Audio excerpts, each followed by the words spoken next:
welcome to another episode of our Footy Fantasy podcast. My name is EeJay, and I am going to be the host for today's show. With me, we have Aya, our regular host. He's taking a break from his moderating duties. Welcome to the show, Aya. Thank you. Thanks for having me. And we have Buchi, our crew member for Footy Fantasy. Welcome, Buchi. Thank you. Returning guests and friends of the show, we have Tobi. Welcome back to the show. Long time no see. How you doing? Gunners for life. Good. Gunners. Thank you. And last but not least, we have Dada. Welcome back. Thank you. All right. Today, our topic is going to be centered around racism in sports. We're going to spend some time talking about why it continues to exist, why the problem has not been handled, and going to suggest ways to tackle this issue. But before I go any further, I wanted to give a shout out to our audio listeners and tell them places where they can access our social media platforms. Our handle on Twitter is FootyAdFantasy.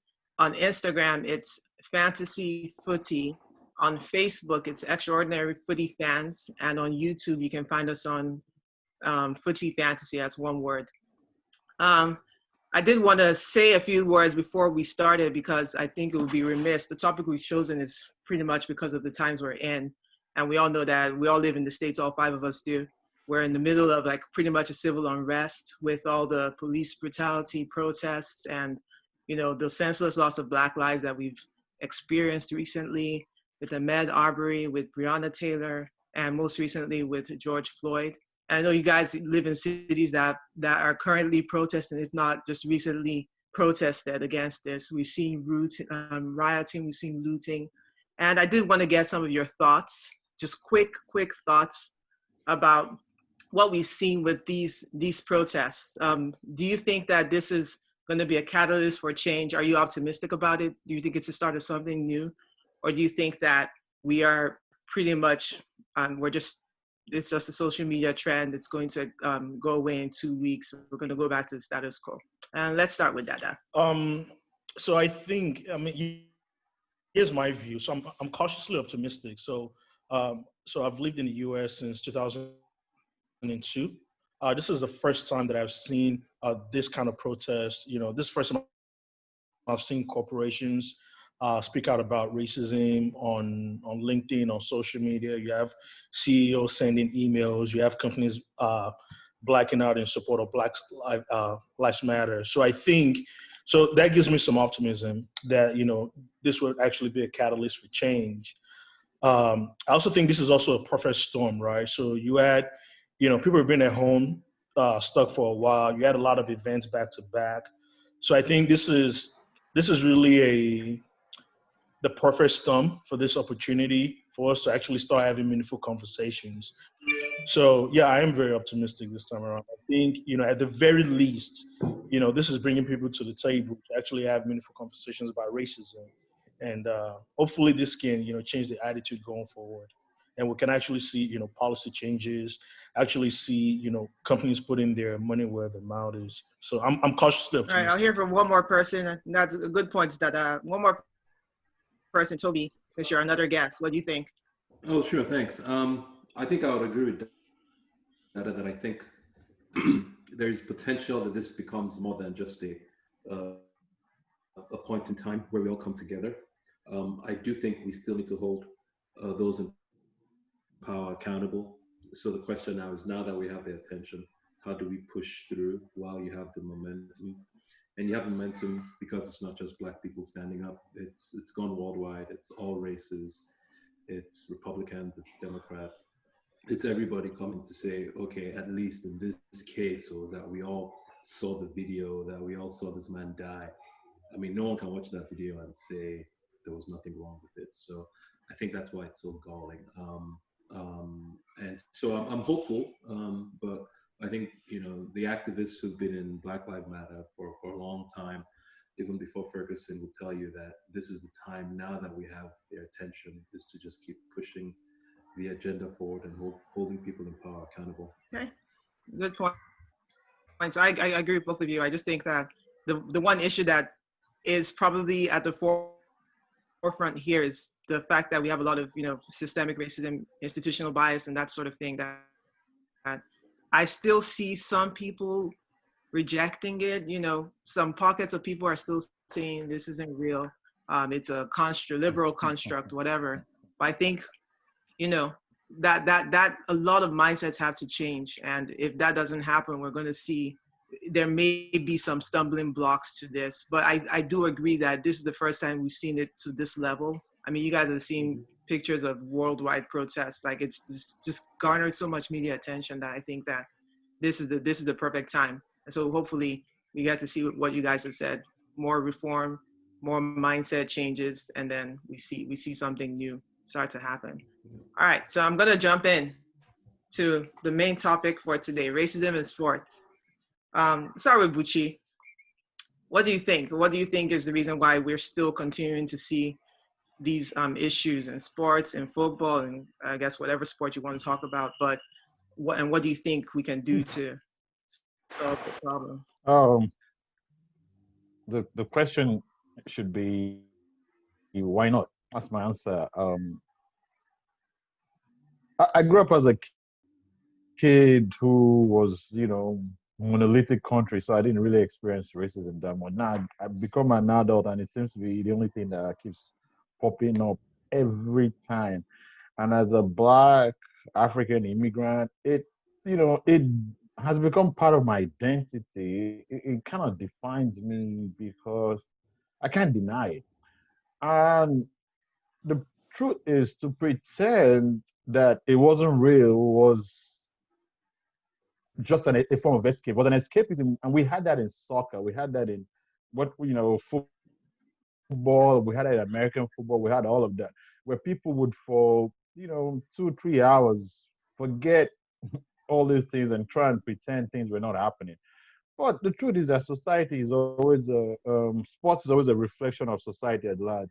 And it's also a microcosm of everything that happens. You can find everything in larger society in sports. And you can find everything in sports in larger society. They're just like, perfect case studies of each other.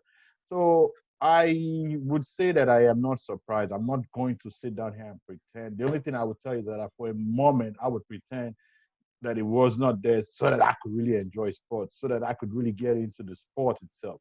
But if we want to look at sports, the way it's built, sports is built exactly like larger society. Old white men dominate the admin part. Most of the people who do the work are either in American football, black men, or in other sports at large, working class people who put their bodies at risk to make white men rich.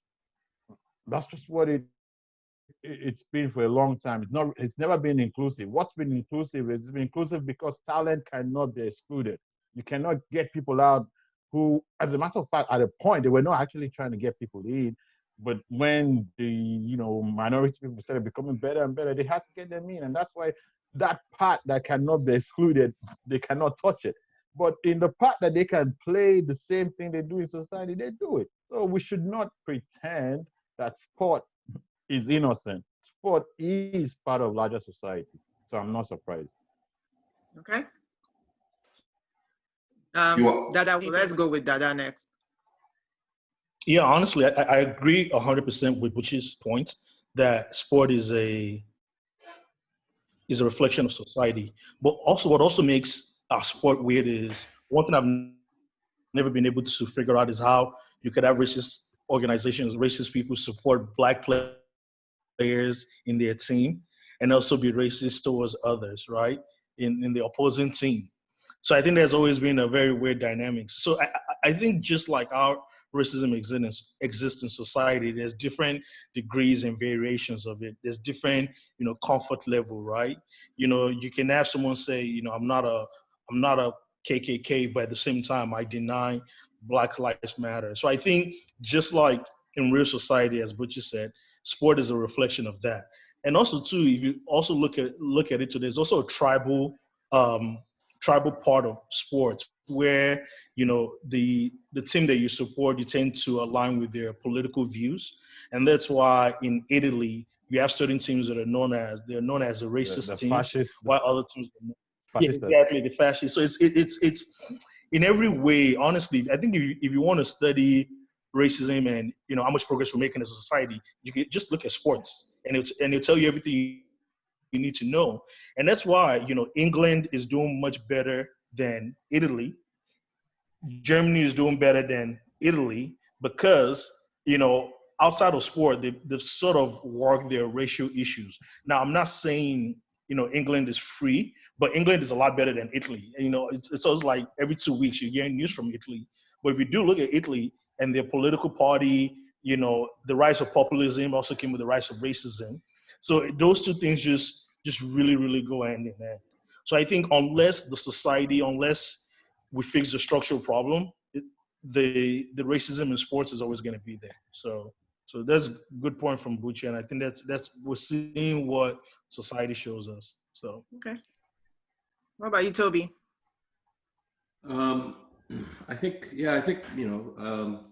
racism is in sports.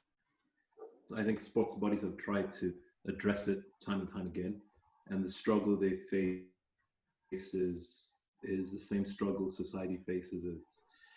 It's how, as an institution, do you just want to be passive and address it when it flares up in your stadium, like UEFA is trying to say, hey, we have this new policy where the referee, three-strike rule or whatever it is, the referee will tell the stadium announcer would announce, hey, there's racist act going on, and you give the crowd a second chance, and then the referee can end the game. Or do you want to be more proactive and say it's a societal issue till racism goes away? We can punish clubs and punish players, but do we want to also actively educate people and educate society and be a force for good? And I think for the most part, sports has tended to protect the money first. And you saw it with the NFL, with the whole Kaepernick thing. You see it in soccer. You saw it in the World Cup with Qatar. You know how many people have died building the stadium in Qatar and they don't care? You see it all the time. So it's this, they protect the money first. And I just think sports, media, whatever aspect of society you're in, you're going to need the people who are mostly affected by racism to make it uncomfortable for the normal, I guess, the comfortable guy who just sits on his couch watching TV. You're gonna have to make it an issue for him as well. So then it becomes uncomfortable. And only when it becomes uncomfortable would we see change. So I think I'm hopeful that the voices we have today, I think across most sports, well, not most sports, but I don't want to make it sound as if, but let's just be specific to America and just call it, black, the suffering African Americans are going through right now, the whole Black Lives movement thing. I think, basketball players are beginning to speak together with one voice, whereas in the past, you could say there was some criticism. NFL players are beginning to come together to be like, okay, we need to do something. So I think the social consciousness of professional athletes is improving. That doesn't mean you don't have your Kanye West now and then. I love Kanye, but let's just put him aside. But I think in general, most people who are in positions of power and influence across all sports, whether it's Formula One or basketball or football or soccer, are also now trying to use their platforms for good.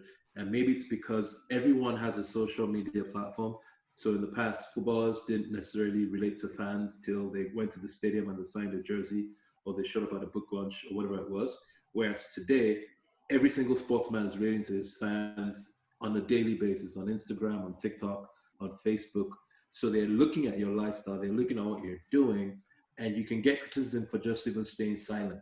Because like, what do you mean you're posting about your house in Bahamas when all this stuff is going on? So it's becoming uncomfortable for all these guys to just keep quiet and collect their check.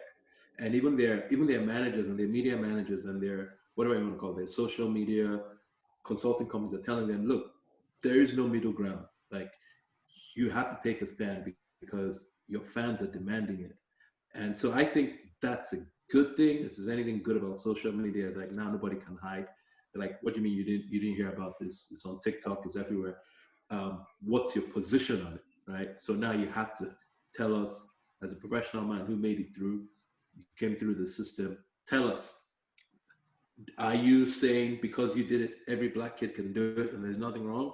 Or are you saying even in your position of power or so-called success, you still had all these challenges when you were growing up? And even now that you're supposedly established, you're even still facing challenges. So I don't know. I think sports is always going to be sports, but with social media and people wanting to relate to players on an intimate level, they really want to know, am I with this guy for not just the fact that he can score goals, but is he with me on this issue, or is he, you don't need to look any further than the other thing is they actually also, to add to that social media thing, is they actually now experience it daily. They get that thing where, for example, in football, well, Barber would come out and get people racially attacking online. Yeah. It's no longer a case of, these people they're following you from the stadium home. Yeah. That kind of stuff. They're following you. That kind of stuff, they experience it every day. They can't run away from it. That kind of thing. You know what I'm trying to say? I agree. It's brought it home. Mm-hmm. Yeah, I agree. Yeah, no. So I think we'll keep praying and we'll keep fighting, but hopefully we'll get some change soon. Yeah. Okay. Right, Ayo. Okay. Let us know your thoughts. Yeah. So for me, it's all about this thing trickles down from the top, right? And football fans, sports fans typically don't want to have difficult conversations about this thing. Now, in recent times, people are having it, but this is something that historically has been there, even with people, or whether the clubs you like or support, or like icons who you cited on the past. But the fact that people cannot separate the fact that this sports icon did this for you, whether I won this game, was a great manager. And I'm going to give examples because people like to run away from these things like it did not happen. And it did happen. And everybody turns the blind eye to it. So, for example, the Suarez thing, right? It doesn't make Liverpool a worse club than any other club. Manchester United have several cases that everybody sweeps under the carpet. For example, the thing with Paul Ince, then I remember with Ferguson, Ferguson and Ian Wright. Ian Wright and Schmeichel. I remember Peter Schmeichel racially abused Ian Wright. Everybody swept it under the carpet. They swept it under the carpet. And Cole and Teddy Sheringham played 5 years without speaking.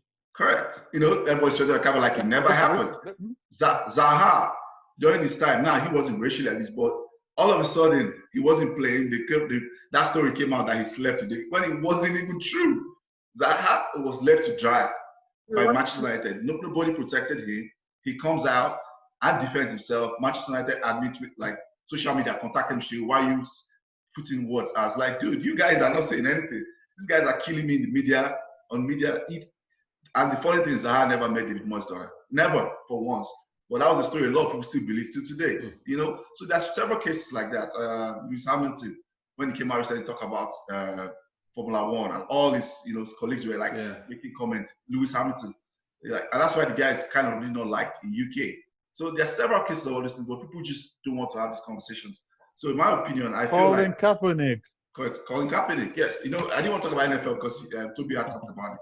So holding these people accountable is the first step. I think the second step is, do they want to be held accountable? That's the question. Because we can go through this process and do all of these things. I think, what are they going to do when the black man is not there? When they're in their private WhatsApp groups and their auntie or their aunt says something racist, is somebody going to jump in and say, hey, you cannot say that when nobody's watching? In the boardrooms, when they're having private conversations, having tea, are they going to change? Because I feel like black people can do a lot, and like you said, there's got to be momentum and be positive, and it can go in the right direction. But it's on people who are the racists. Do they want to make the change? Because if they don't want to make the change, there's only so much we can do. So holding them accountable is the first step. What are they going to do? What steps are they going to take at the boardroom level to make sure there are more Black people in sports at the high level? What steps are going to be taken on grassroots level? What work is going to be done? What work of activism and information is going to be done in between this incident and whatever next incident that comes up? What work is going to be done continuously in between all of this? I think that is where the real work lies. This is good. This is unprecedented. It's great. The real work lies in all those things I've mentioned, like things that constantly have to be done. And when people are not watching, like, do people want to make this change? Because we could do only so much. Do you really want to make this change? And for me, I saw this article was written, and that has been in my head all through of this week because it's so true. And I think it was James Baldwin, the popular activist, during civil rights. He made that statement, and the statement, what I took out of it was anyone who chooses to remain in a state of innocence when the time of innocence has gone is choosing to be a monster. And that's true, because when all people act like, oh, this has never happened, oh, I don't have any information, I don't, so I look at sports a lot and I'm like, especially football. Football has shown us that they really care about an issue, and probably society as a whole. But now in football, they really care about an issue. They will find solutions. Case in point, there's a pandemic going on in the world, and they found ways to make football come back. They will do trace testing, will do this. They found a way because it affects their pocket. But when it comes to racism, all of a sudden, oh, it's too difficult of a topic. Oh, like if they really want to address it, they will. That's my honest opinion about it. So you said they only you use the analogy of the pandemic. Say, hey, this thing is costing the EPL millions. We saw that Tottenham had to borrow $170 million, just to keep them afloat. So it's because it's affecting their pockets that they're figuring out a way to make it work. Yeah. Okay, so my question is this, or I guess for the team, for the group, is the power that Black athletes have together, can't they make this problem hurt even more their pockets? Because that's the only way. We know we've seen struggles in the past, right? Northern Ireland with the IRA, Champagne, all those groups trying to get freedom from England, yada yada. I mean, I hate to say it, but those guys were car bombing and stuff and doing all this stuff, and then Protestants, Catholics are like, look, we need to give these guys their freedom. We need a political solution. Let them just go. So the same thing with apartheid in South Africa. Everyone's pretending like Mandela. These people were even MLK, Chile. Yeah. They were rioting. Yeah, even MLK. Everyone's pretending like MLK was just writing stories and writing poems up and down. MLK was no. MLK was a radical guy. Like, I read some of the things he wrote, and I go, wait, this guy wasn't peaceful. But he wasn't, absolutely. But it's a myth. Yeah, but Tobi, if I can answer your question, I'm gonna say that, you see, I something happened in March, and it was weird because we're talking about, sorry to go back to the NFL, but the NFL and football, they have two different ways of operating. And one of the reasons why NFL players, NBA players are more political, if you look at it, they actually, as a group and as individuals, is because they actually, every 5 to 10 years, they have to sit down and fight this politics of, guess what? A collective bargaining agreement. Yeah. They actually, by nature, have to be political. In other sports, in football, they are all individuals. They have to negotiate their rights, whatever, by themselves. Mm-hmm. That's one.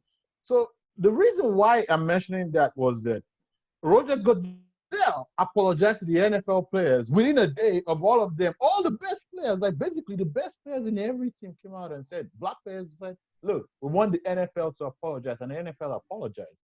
And then people were like, wow. I'm like, yeah, this is because these guys suddenly decided maybe they just had a collective bargaining agreement in March. And maybe that was, they had been thinking of this kind of stuff, and then this happened, and then they'll say, okay, this is what we're gonna do. You can't actually do that in football. Because one, in football, these guys are not together. They don't actually have a political, to be able to organize that, it's gonna be hard. The problem you have is that football is a very international sport. American football, NBA, they're very local. They're national sports where everybody seems to have the same, almost monolithic experience of life. Racism affected me as a Nigerian differently than it affected an English-born black man. It affects a Jamaican quite differently than it affects a South African black man. And it also affects a guy of mixed race from my country than it would affect a guy of mixed race from South Africa. So that would then make it so hard for people to come together. You are arguing at one point, one guy is telling you, dude, let's just comply. I want to get this check. I have only 10 years of a career. I'm not losing 1 year out of this. This is generational money for me. He's not thinking about it that if all of us come together, we can do this. No, he's going, this is generational money for me. That's why it's easier for Lewis Hamilton to come out. He's a lone guy. It was easier for Muhammad Ali to come out. He's a lone guy. It's easier for people like Jesse Owens to come out. He's a lone guy. But look at what happened to Colin Kaepernick when he came out alone. That is why it's hard.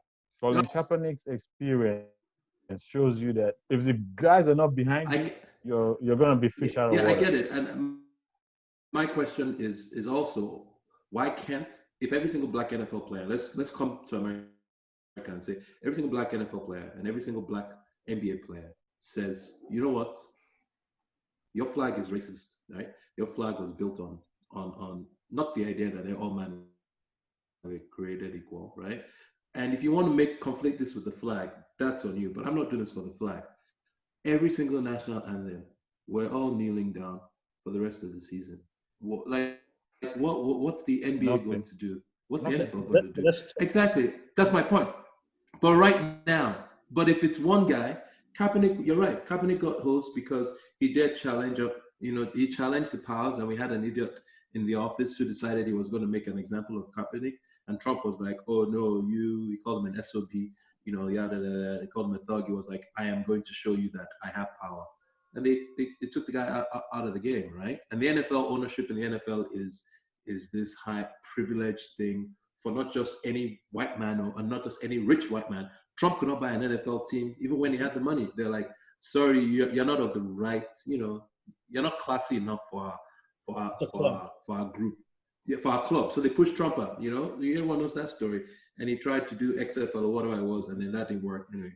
But the point I'm making is today, after post George Floyd, can't all the black players, even if their white colleagues don't join them, say, we are taking a knee every game, everything, until we see this thing begin to get better, until you pass a law addressing police brutality, until you do setting actionable steps, and we hold them accountable. And I think they can. I agree with you, Buchi. I agree that in England, it's going to be very, very different, because if each person's contract and the time it expires there's not that collective action.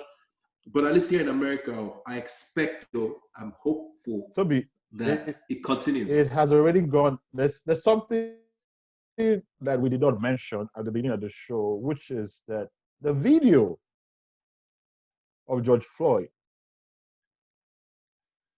wasn't galling or traumatic to black people per se, because this wasn't new. What it was a heartbreaking video. It was a video that for most of us, our hearts cried. But what it actually was, more traumatic, was for white people. This was the first time. See, Ahmaud Arbery, that killing happened off video per se. Like, you didn't really see his injuries. It wasn't graphic. Breonna Taylor happened offshore. Trevor Martin happened offshore. Our experiences of racism have been happening off camera. People do not see it. This was basically, and that's one thing we all have to agree, is that when the police kill somebody, it's actually the state killing somebody. It's state-sponsored violence. And so this was when they couldn't say, no, it's not state-sponsored violence anymore. They had to go, oh my God, because they now realize their guilt. They were complicit if they did not stop it. That's one. Then two, it actually brings me to that other thing about how do we solve this thing. I'm not trying to be, because people are going to say I'm being apologies, but I'm not. I'm actually being honest to say we did not win civil rights per se until other people got involved. Mhm. Slavery lasted so long because the American South kept the horrors of slavery away from mainland Europe and a lot of North of America. And what I'm trying to say was that it was when the Europeans actually realized how bad it was. When people like James Baldwin went to Europe, okay, no, James Baldwin came later. That was in the civil rights part. When people started going to Europe and telling Europeans that the British banned slavery first, and then started fighting, against slavery in the seas, that's when things started changing. We do not have enough power on our own. Until we get it, we can't effect change. But what this video did was it made people in power go, oh my God, like people saying, coming out and saying, oh, I had to go and have conversations with my kid, and my kids are saying this. That's the other part of this thing with this younger generation. They don't shut up because of social media. They don't learn to shut up. Social media makes them so expressive. So they go and, challenge people that they know, challenge their friends. So what I'm trying to say is that all of a sudden, white allies are now listening to people of color. They're listening to women. They're listening to minorities a little bit more. FIFA now is now telling us, oh, don't punish political protest. FIFA, the king of keep protests and politics out of football, basically said, don't That was punish shocking.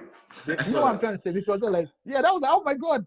This is actually, so what is happening is that these guys are going to continue doing this, but all of a sudden now, white people are now going to start asking, because fans, that part of it where you go, what we're having this discussion about, was calling company protesting for this. Oh, is there football in Italy? Oh, it's just some harmless fans. Oh, Bonucci coming out and telling Moses Keane, it's your fault. You riled the fans for them to insult you, racially. Bonucci said that. Yeah, too much. All of that is gone out the window. You can't come out and talk about that now. Now it's gonna be, oh, like, for example, I'm just gonna use a name. I can. Yeah, I will. Brescia fans insult somebody in the stadium and go, hey, but you know what's gonna happen is all Italian fans are gonna go, hey, we are not Brescia. Brescia fans are gonna weed out that guy and say, this is the guy. Because everybody's done kind of like, it's not come out public. The demons are coming home to roost. That's just how I put it. So are you saying that Buchi, because I heard Toby say that he thinks that if all the black players in the NFL, I do think it makes sense to focus on America just because there's a much larger black population here, and pretty much the spotlight is on us at this moment. So Toby's suggestion is that, black players need to unite, and I guess what whether they join them or not. Yeah. What right. What I'm saying is that conversation of 4 or 5 years ago when some people were going, it's about the flag. It's like, come on, this week Drew Brees tried to shut it down. He was like, I won't let anybody kneel down during this national anthem. A day later, he was apologizing. That's not what he said. No, he was technically what he was trying to say is that I never let anybody disrespect the flag. His point was that he felt that. I mean, essentially, he said what you're trying to say, but he said that he personally would not stand for people doing it. Not that he what I'm trying to say is this, right? 5 years ago, the idea that a team would kneel during the national anthem was abhorrent. It was so abhorrent that was one of the reasons why these teams ostracized Kaepernick, was that the argument was that people were going, if you let them kneel, we will stop watching the game. Now, if people say, if you let them kneel, we'll stop watching the games, the rest of America will be like, okay, you stop, we'll tune in. There is the reaction to any team or any manager or any player that comes out to say you can't kneel. I don't agree with you, Buchi, because what happened? What did Trump say after Drew Brees apologized? He said he shouldn't have said that. No. But Trump. You think Roger Goodell did his video podcast out of the goodness of his heart? No. He was put in the corner. Mm-hmm. I think you can't forget Trump, because Trump was one who made it about the flag. Right? It's a political situation that made. Tim Tebow has been kneeling down during national anthem since he was in. For ages. It's. America always finds a way to figure out, Trevor Noah has a lot of videos talking about how can we protest, We can't do it peacefully. We can't take your knee. So They know what it doesn't matter what they did. Yeah. Priest knew what he was saying when he said that. Yeah. They were trying to tell them you can't kneel them. Yeah. So sorry guys. I just feel like right now, and Toby is right. Right now, there's no longer sitting on the fence. If you're quiet, we know where you stand. If you're saying, "Oh, you don't support kneeling," we know where you stand. So back in the days, I think there was a lot of wiggle room to where people can play the. Well, it's kind of like our coaches do in the EPL. Oh, I didn't see the video. I didn't see the incident. Right now, you can't do that anymore. So if you're not saying something, you know what you're saying. Yeah, like I said, the state of innocence, the time of staying in the state of innocence is gone. It's gone. That time is gone. If you choose to remain in the state of innocence right now, you are a monster. It's as simple as that. Let's not call it. That's what you are. It's true. It is true. That's what you are. The state of innocence time is gone. If the doing all of that, or people, if the police force that was being protested against is kneeling, yeah, I've seen people go up and kneeling. Or people who are like always saying, national teams. Like piggyback on what you're saying, Dada, like people who are always saying, "Oh, there's a better way to do activism." People like that, they are eternal bystanders, because when you think about it, when you talk to them, okay, tell us a better way. Okay, people should not protest, people should not kneel. Please tell us a better way. No good ideas ever come from people like that. Zero every time. I see them on social media, whether they're black, whether they're white, whether they're non-black. There's always a better way to do activism. Okay, please, can you tell us, share those ideas with us? Never. So there's no good ideas come out from people like that. There's something Tom Herman said, who's the coach of UT football, and I went to UT, so I'm a Longhorn, so I'm always gonna talk about UT. But anyways, a white coach, and he's very progressive. But he said, he goes, and I'm just gonna read his quote. He goes, "We're going to pack 100,000 people into the stadium and millions watching TV that are predominantly white. Not all of them certainly, but most of them white. He goes, we're going to cheer when they score touchdowns, and we're going to hug a buddy when they get sacks or interceptions. But are we going to let them date our daughter? Are we going to hire them in a position of power in a company? That's the question I have for America. You can't have it both ways." And to me, the reason why I find that statement powerful is because he's saying the place America is comfortable with your blackness is on the field, is with your talent. It's on the stage. It's entertainment. They've said, look, we're comfortable with you guys achieving excellence in entertainment. Yes, I could be a racist. My grandfather could be a racist, but that star quarterback in my high school, if he was black, I was going to support him. And because they're comfortable, that is the area they have made for you to excel.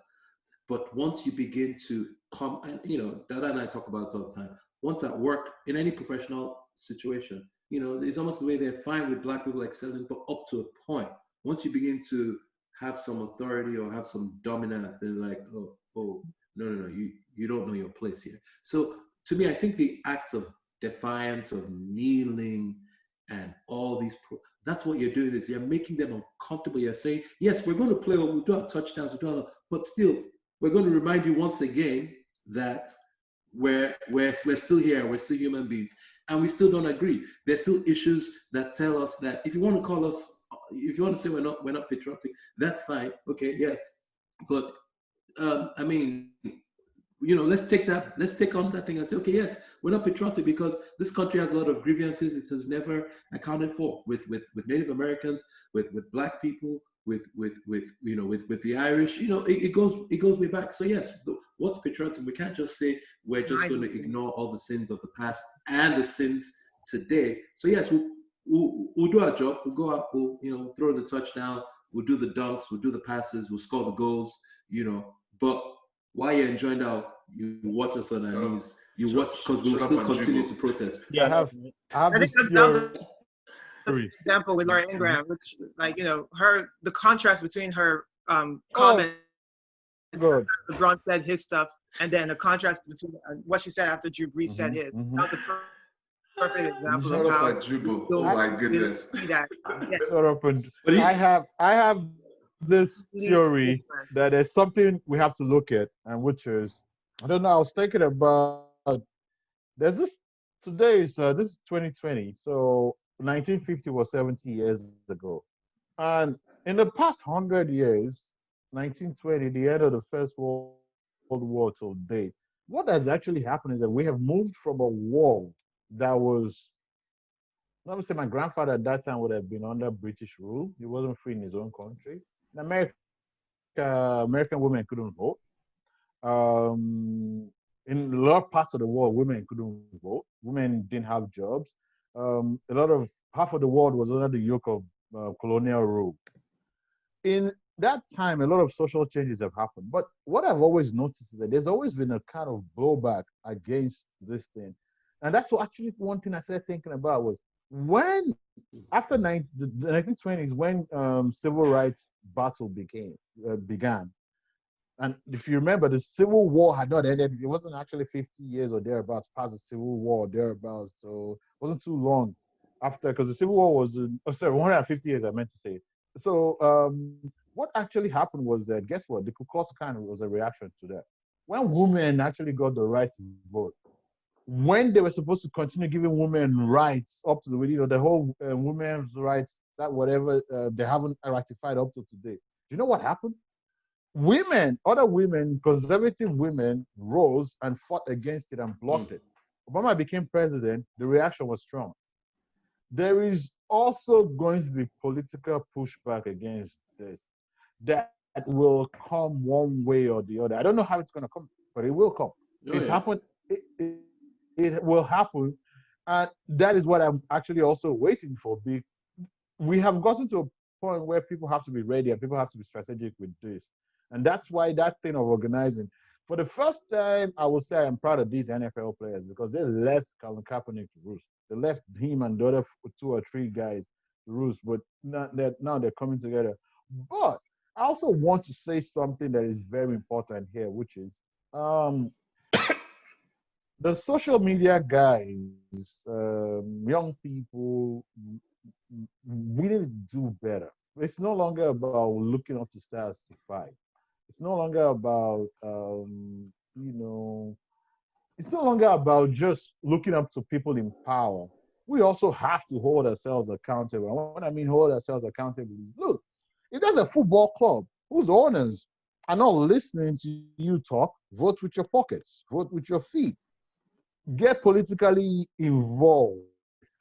People need to vote. Donald Trump is president because almost half of the population that could vote sat down at home.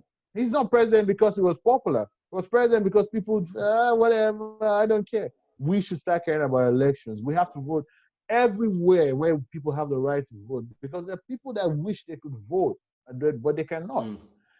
We have to keep these stars honest. If there's somebody who's telling you about a battle today and then tomorrow he goes, whatever, no. You said this. The same way we pull politicians' words out from 5-6 years ago and say, remember when you said you're going to do this, but you're doing this now.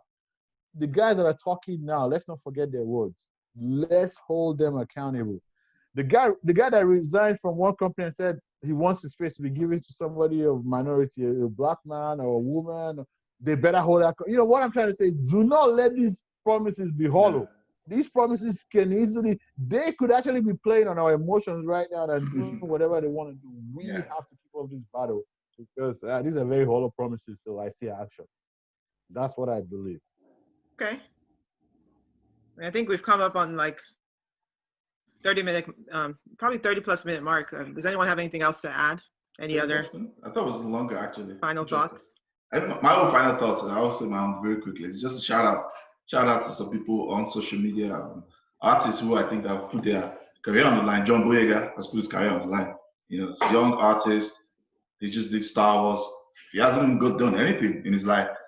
New career, and this guy has put the career on his line with everything. How outspoken he has been. You know, people can say, "Oh, yeah, he's trying to," but he has been outspoken in a way that is not trendy. He just hit the nail on the head. He didn't try to like appeal to both parties. He just hit the nail on the head. He showed his anger, you know, publicly. So yeah, for me, shout out to him for doing that. That's a big deal. And also some social media writers I follow. I follow a guy called Musa Okonga. Like he is a very learned writer I follow. I knew him from soccer, but he goes deep into the details, and I've learned a lot from Musa Okonga in this period of just following his activism that he does. So those are my final thoughts. Okay. Dada, Tobi, anything else? I think, Dada speak.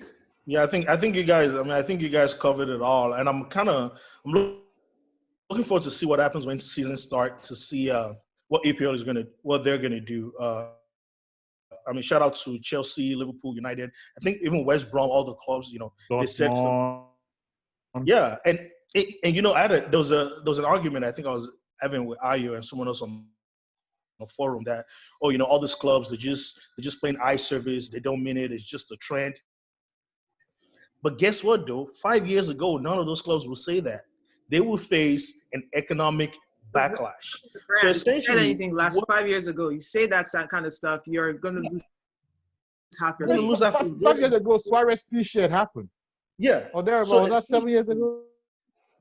Essentially, what the society is telling me, because I believe the society moves in a way that incentivize money, incentivize growth. So essentially, the signal that I'm seeing now is if you stand up against racism, we may not reward you, but you will not get punished. And I think I can even go further and say there's actually an economic incentive to speaking against racism. And if you go with the assumption that corporations exist to make money, like they would never do something without making money. I mean, you have oil companies who are known to be conservative, going on LinkedIn, putting the hashtag Black Lives Matter. This was the same hashtag that 2 years ago, even me as a black man can't even say in public.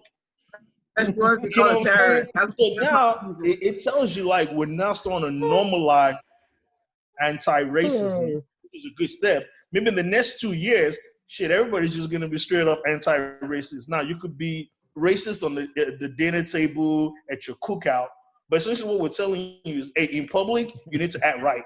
And if you think about this, if people can act right on social media and in public, slowly but surely that behavior is going to creep in to where, people can now be anti-racist in real life. So I think, a part of me is really happy to see this, especially seeing all these clubs, seeing all these companies saying this. So we're making some progress. So I agree with all of you. I think what we're seeing now, and I think sports can be the reason why we like these sports stars is because they are heroes, so to speak. So if they stand on the front line and put their words, put some action behind their own words, then people listen. That's why people look up to them, and that's why they have to speak. So the rest of us, like Buchi said, we have to do our part. We have to vote. We have to continue to educate. I mean, I hate to say we have to educate, but the fact is there are people out there that don't. I said earlier that don't buy into the whole idea that you can be racist without thinking you're racist.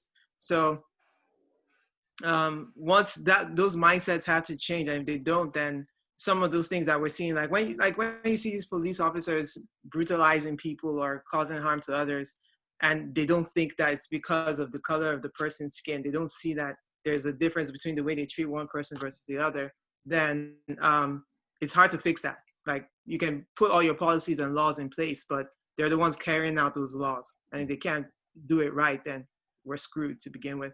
That's why I always say that mindset has to change. And the more people call attention to it, the more it will happen. Okay, so thank you all for joining us. At the end of the show, you see a list again of all our social media platforms. So please follow us, subscribe, and continue to catch our content.